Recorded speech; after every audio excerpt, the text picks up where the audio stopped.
রে জেলি, এদি পুরা ভরাই জেলি, হ্যাঁ, তো খাওয়াই দেখা যাবে যায়? না। বোঝা যায়। হ্যাঁ পুরাই। আরও আছে এই যে তারপরে এই যেগুলো সব ইয়া জিনিস। আল্লাহ, মাছ তো কাটা বাকি আছে আরো। এই যে কানের মধ্যে কি জেলি, পরিমাণ জেলি! এইরকম জেলি কানের মধ্যে প্রত্যেকটা। আমি তো প্রথমে খেয়ালই করি নাই উল্টা পাশে যে এরকম ভরা মাথা আলাদা করে হলে এই লেগে মানুষ মাথা আলাদা খায়, আগে তো খেয়াল করি না এই ব্যাপারটা। হুম, এই যে আর একটা দেখেন, এগুলো এইটা দেখ, সবগুলোর এই ভিতরে যে জেলি মনে এই হয়। দেখ, এইটা আমি কই কি হঠাৎ করে এরকম শক্ত হইয়া রইছে কেন, ধরছস? হুম। এই যে এই,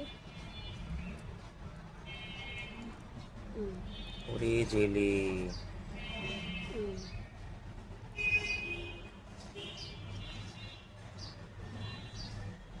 হুম, আর একটা দেখে কানে সব একবার ই করে বানা। লাগবে।